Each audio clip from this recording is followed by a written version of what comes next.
I don't play tabletop games nearly as often as I'd like. It has nothing to do with desire, instead it's about geography and logistics. That alone is what interested me in the Witcher adventure game on PC. Okay, that and the fact that I love the Witcher series and I need to do something to scratch this itch until The Witcher 3: The Wild Hunt comes out. The Witcher adventure game comes from CD Projekt Red, the same developers as the main games, and it's available in physical format on PC, Mac, iOS, Android, and Windows tablets. I've only had the opportunity to test the game on PC, so I can't speak of the experience on other platforms. Between 2 and 4 players can play TWAG. On PC, you can play online against friends or strangers, or if you want to play alone, you can set your opponents to be controlled by the PC. Each player chooses a character, Geralt, Yarpen, Triss, or Dandelion, all of which play by the same basic game rules, but have specialized sub-rules and abilities that make the game worth replaying to see how each character controls. The game is stopped when any character completes 3 main quests. The player with the highest score of victory points wins. Victory points are gained by completing side quests, main quests, and toppling certain monsters. Boiled down to its base, the game is a race, but the road from start to finish is a brutal one. The rules for the game can be a bit complicated for newcomers. My friends and I played at least 4 rounds together before we could truly all claim to fully understand the game's mechanics. With 3 of us playing, each round took over 2 hours of game time, so that's something to keep in perspective before hitting that purchase button. But a big benefit to playing the game digitally, aside from not needing to be all in the same room as one another, is the fact that you can never break the rules, or accidentally mistake the rules' intentions. Even once you get the hang of the game, it's still a brutal experience.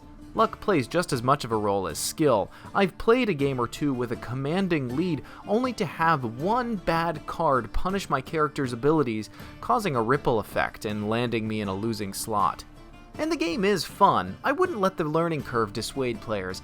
It's jammed with lore and locations from the Witcher series for fans to gush over. There are some setbacks to the game. When other players are taking their turns, you don't get to see the dice they roll, or the cards they pick in real time. Information is only displayed in a ticker format on the right-hand side of the screen, which frankly is pretty boring.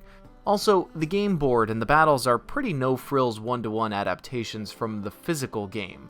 You see the monster you're fighting on the face of a card, and you roll the dice trying to fill a prerequisite to defeat each monster.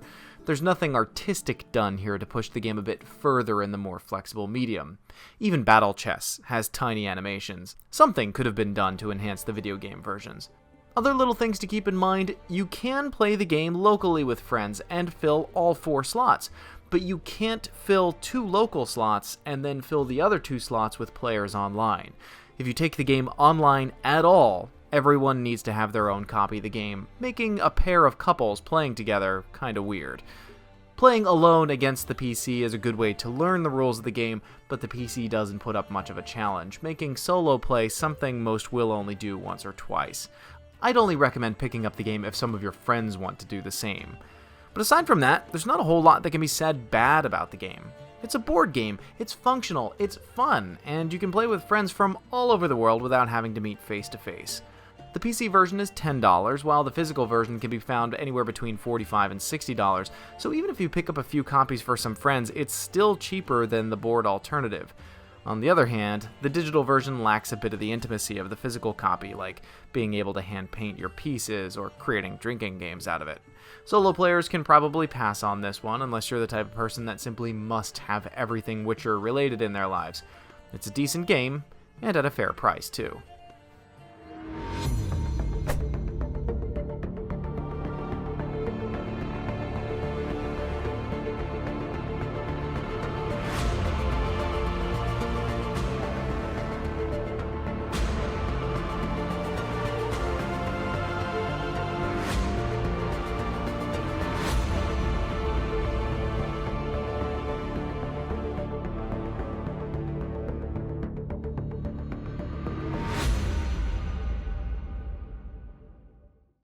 This video is made possible through generous fan donations on Patreon.